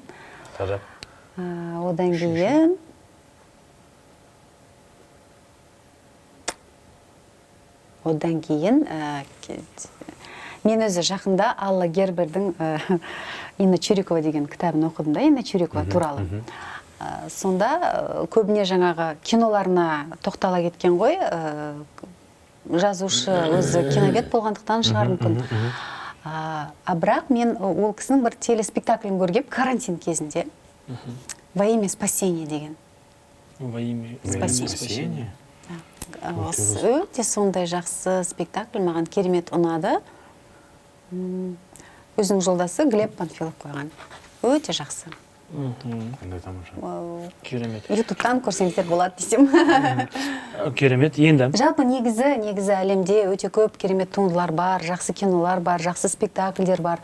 Тіпті өзіміздің тек Астана, Алматыны ғана алмай, мысалы, шет жақтағы барлық театрларда да жақсы туындылар бар ғой. Біз көбісін көре алмай жатамыз. Сондықтан тек мынау ғана керемет деп айтудан аулақпын. Бәрін көріп барып қана айтуға болады ғой. Ал оған уақытым жетпейді. Әрине. Бізде тағы да сырмағадан кейін керемет рубрика ретінде қалып қойды. Мынандай сұрақтар. Сіз әрқашан жауап беруге дайын тұратын, жалықтырмайтын сұрақ. Қайсысы? Жалықтырмайтын сұрақ. Сіз әрқашан жауап беруге дайын тұратын және де жалықтырмайтын сұрақ. Менің отбасым. Сіздің отбасыңыз. Сізге қойылған ыңғайсыз сұрақ. Жалпы ең бір ыңғайсыз сұрақ. Ыңғайсыз? Жаңағы сіздер қойып тұрған сұрақ. Ең жақсы кино, немесе ең жақсы актер, ең талантты деген нәрселерге жауап беру маған қиын. Өйткені уақыт өте тез, өте көп талантты актерлар бар, көбісін біз білмейміз, көре алмаймыз, өсіп те келе жатыр, сондықтан бір осындай сұраққа келгенде өте қиналамын. Бірін айтып, бірін айтпай қалып жатамыз кейде, мысалы, бір спектакль айтып, бір спектакль есімізден шығып кетіп жатады. Бір киноны айтып, бір киноны ұмытып жатамыз, кейін көрген кезде деп есімізге түсіп жатады. Мысалы, кинотеатр туралы есіме түсіп тұр, кинотеатр Парадизо. Мысалы, керемет кино. Жаңа мысалы ол мен есіме түспеді. Кезінде Оскар сыйлығын алған керемет кино. Мысалы, сол сияқты нәрседе, сондықтан осындай сұрақтардан мен кішкене қысыламын. Үлкен дайындықтар алып өтеді, және сұрақ кішкене нақтырақ. Кішкене белгілі бір жанрды қамтитын ғана дүниелер. Ал енді үшінші сұрақ, сіз жауабын таба алмай жүрген сұрақ. Сұрағыңыз. Сізге ой, жауабын таба алмай жүрген сұрақ. Жиі мазалайды сол сұрақ. Ой. Ол рухани өмір. Рухани өмір. Менің рухани әлемме байланысты. Ол бәлкім дінге байланысты. Дінге байланысты сұрақтар. Әлі Шешімін сұрақтары табылмаған, иә? Мен түсіндім сізді, иә, жақсы. Енді бізде әлеуметтік желіге келген сұрақтар бар? Ол туралы біз арнайы жаңағыдай бар ма? ұсыныс бергенбіз. Сұрақ қойды. Мен алдында бар ма деп айтасыз. Алдында мен осы бір-екі күн Көкшетауға барып келдім. Болды, жалғастыра берейік десек.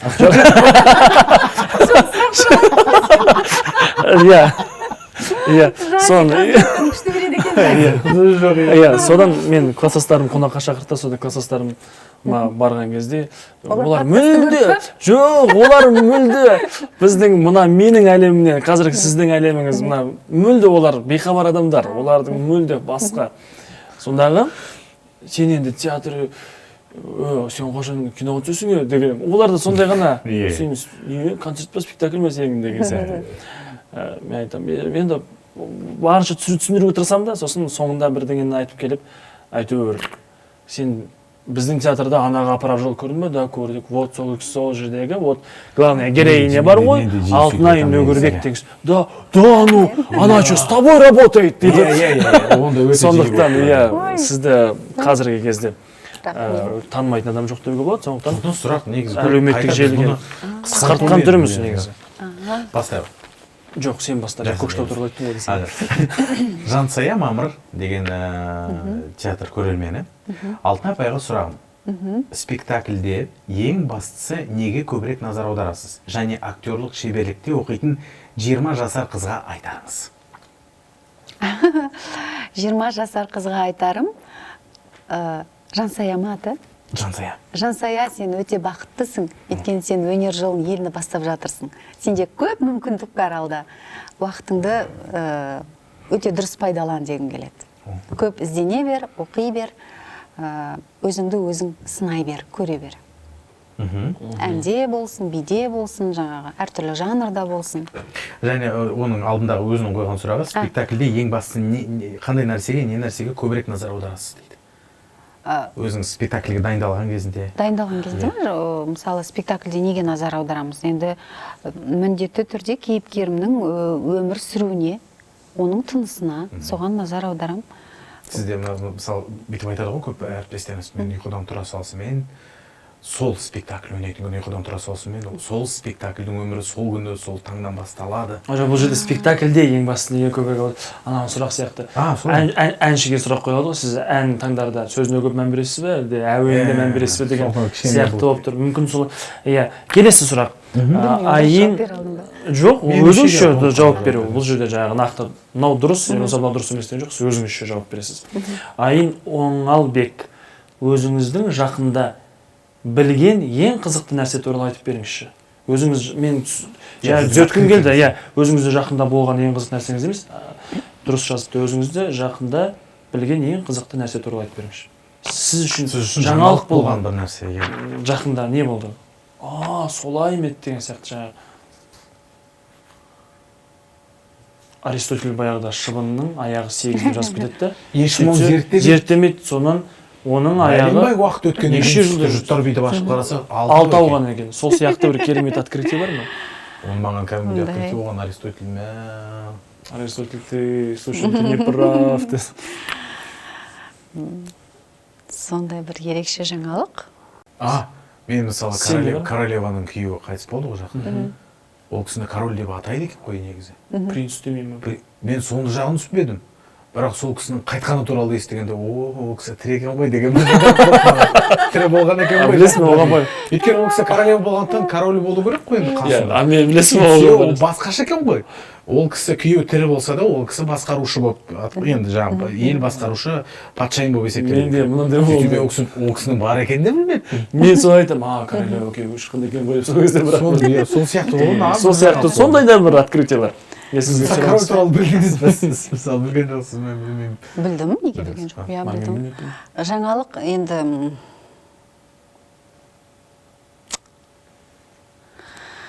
Қандай жаңалық? Смена батарея керек қой десең. Иә. Ойлана тұрайық. Есіңе түсейік. Сондай жаңалық. Ондай айтар жаңалық жоқ. Мүмкін, иә, мүмкін.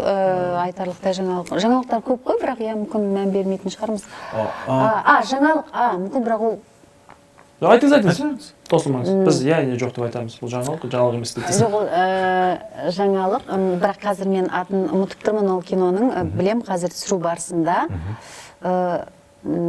Заиров деген режиссер, біздің қазақстандық отандық аты, мен қазір шатастырып алам ой деймін, Заиров екенін білем. Ол кісінің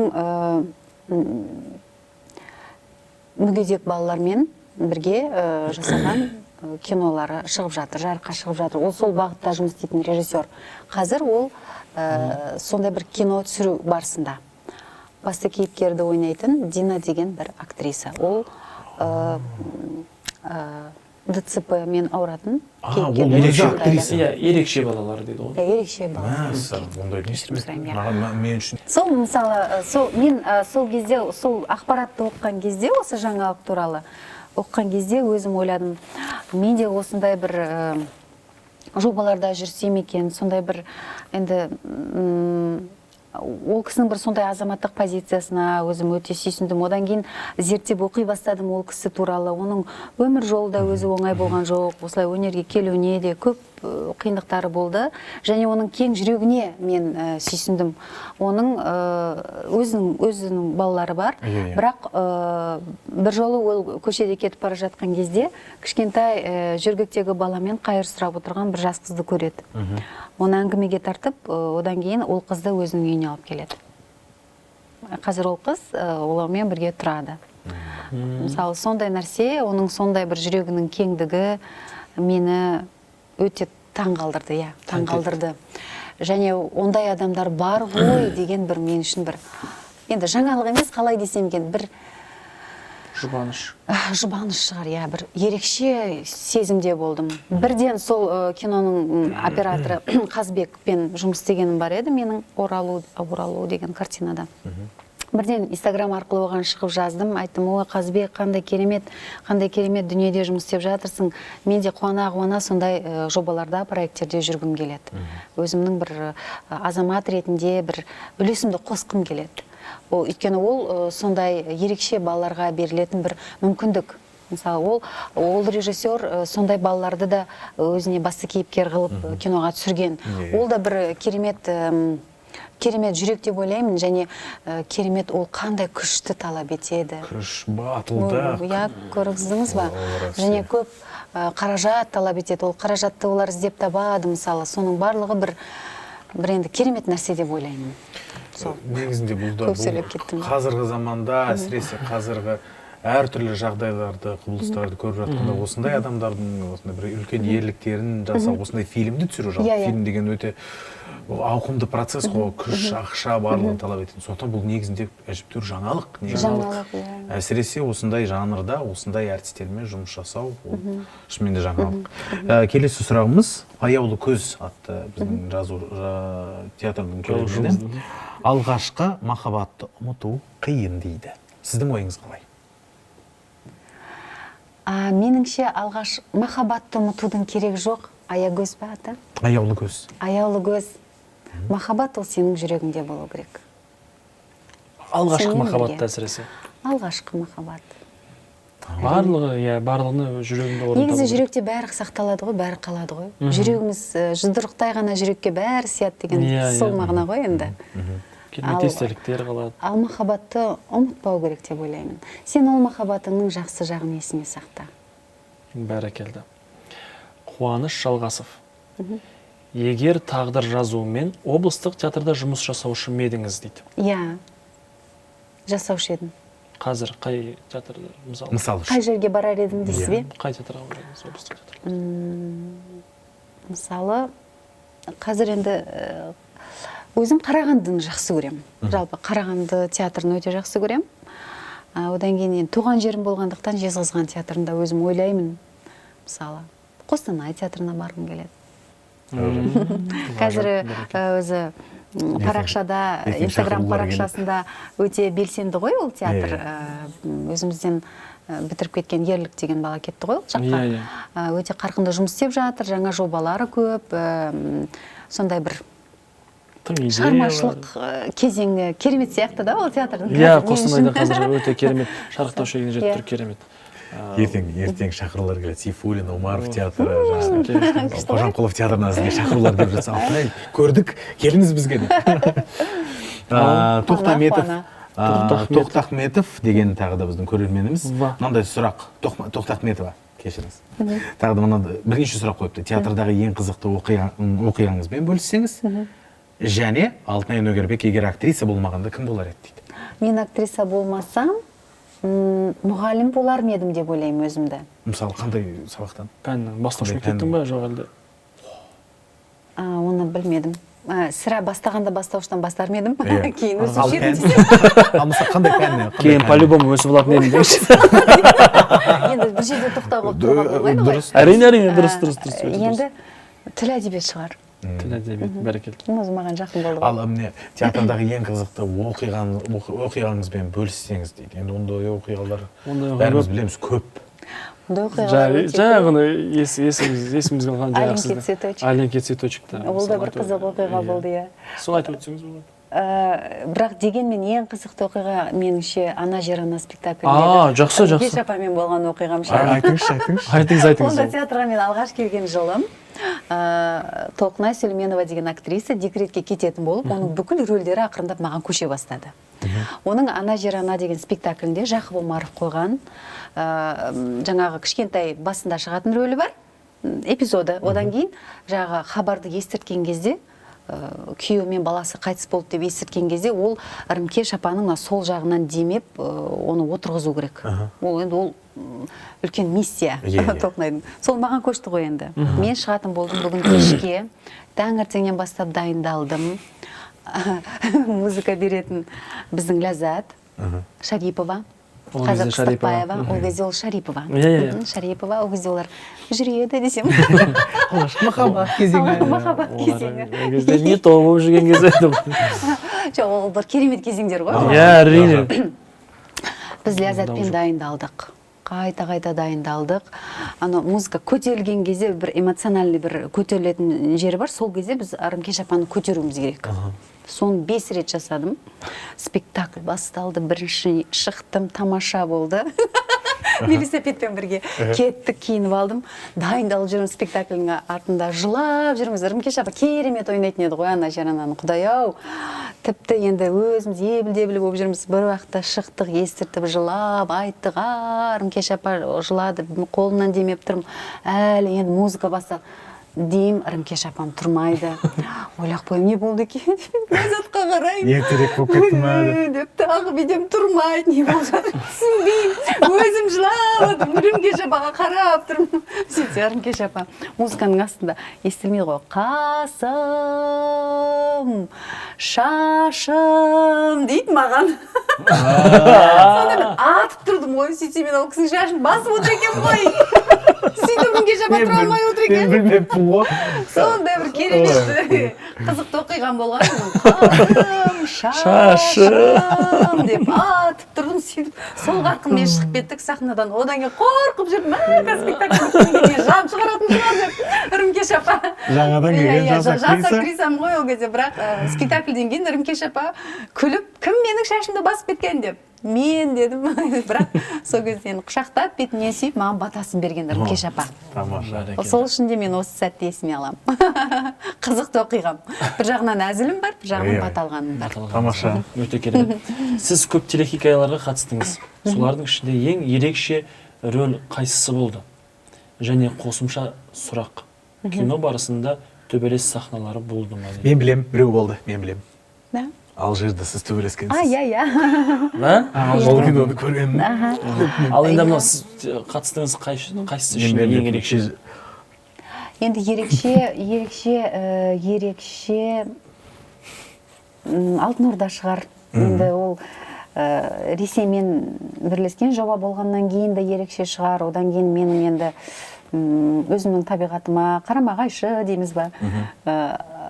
Сондай бір әйелді сомдағаным бар. Үш хатун.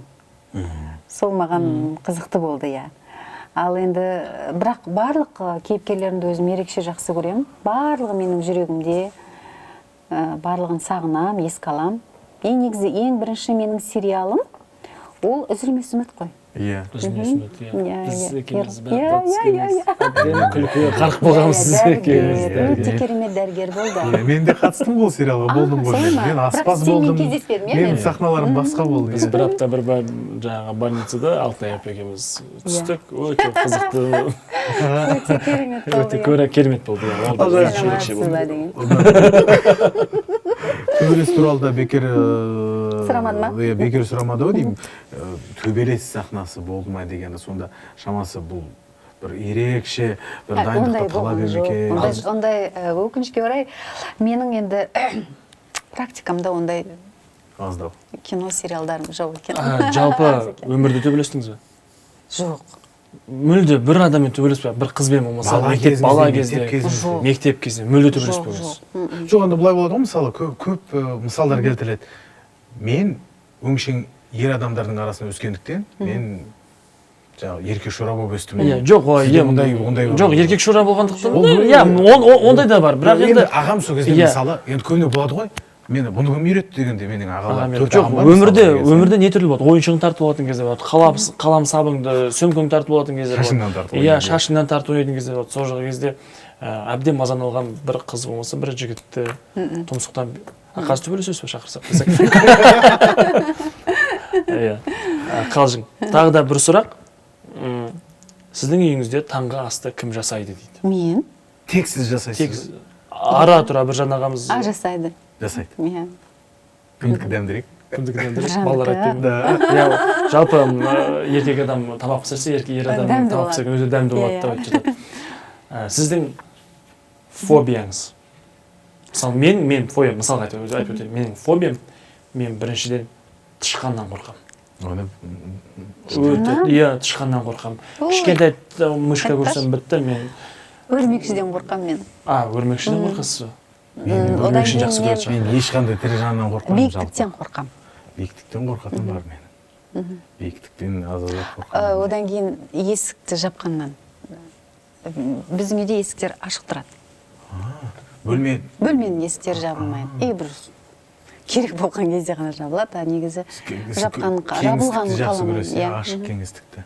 Біртүрлі қысылып қалатын сияқты. Мүмкін клаустрофобия бар шығар. Ол клаустрофобияға жата ма? Клаустрофобия. Клаустрофобия, бәсе. Аэрофобия бар, самолеттен қорқамын. Сөйлесіп қалайық, халайықпен сөйлесіп қалайық, сөйлесіп қалайық. Фобия, сонымен өрмекшіден қорқасыз. Қорқам, өте. Мен мысалы кейбір адамдарды түсінбеймін. Керемет жаңағы ұпай, енді ақшаға үшін баратын шығар. Неше түрлі бір оның үстінен жүгіреді, өрмекші жүгіреді. Ешқашан ондайға бармас едім. Ешқашан парашюттан секірмеймін мен. Өйткені мен қорқамын. Ал кино үшін. Мысалы, сіздің кейіпкеріңіз. Жоқ, секіре алмаймын. Мен соны қосуым керек еді жаңа. Мысалы, Тарантино айтты. Зорлық-зомбылық сахналарынан қашам және парашюттан секіре алмаймын. Және де Человек-паукты ойналмайсыз, иә? Осымен үшінші бағдарламамыз Человек-паукты айтып жатырмыз. Человек-паук болайын мен. Человек-паук жақсылық жасайды ғой. Бірақ үстіңізден бейді, ылғай өрмекші жүру керек десе. Человек-паук. Жоқ, енді мен оны білем ғой, тірі емес екенін. Жоқ, тірі. Деп қоймай қойсаң. Жоқ, бәрі жақсы, рахмет. Енді осымен жалпы біздің бүгінгі подкаст өз мәресіне жеткен сияқты. Өте керемет, өте бір жақсы бір көңіл күй болған сияқты. Иә, жақсы көңіл күй болған сияқты. Подкастымыздың өзі, ол да подкастта негізі өзінің формасын іздеуде ғой, әлі де. Өйткені біз үшін де бір жаңа формат сияқты. Біз еркін әңгімелескіміз келеді. Еркін әңгімелесуге лайықты сіз қонақ болып келгеніңізге көп рахмет. Сырмағаның сізді сұнғаны үшін көп рахмет. Және де енді біздің ол да бір подкастымыздың дәстүрі, келесі біздің подкастқа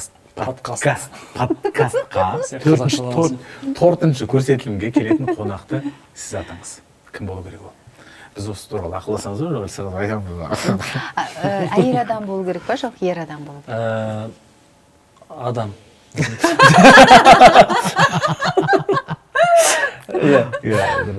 Білмейміз енді. Кім сияқты болдың ғой сен, Әзірбайжан Мадиш сияқты. Ғасырдан да ұзақ күнде. Мен тотым. Мен тотым. Тотым. Бұл жерде адамдар ғана Бұл жұмыс. жерде адамдар ғана жұмыс. Сол сияқты подкастқа тек адамдары келеді. Иә. Ендеше келесі қонақ. Жаңа сіз сипаттап беріңіз дегенде, мен құпия жан дедім ба? Құпия жан дедіңіз, мен түсініп отырмын. Ол Ержан Нұрымбет. Ержан Нұрымбет. Өйткені ол мен үшін өте жұмбақ адам.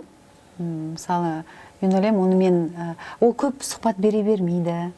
Келмей қалуы да мүмкін сондықтан. Ой, жоқ, келеді ғой. Оның бір сондай ерекшелігі бар да, өзінің бір ұстанымдары бар. Бір ерекше адам ғой біздің Ержан.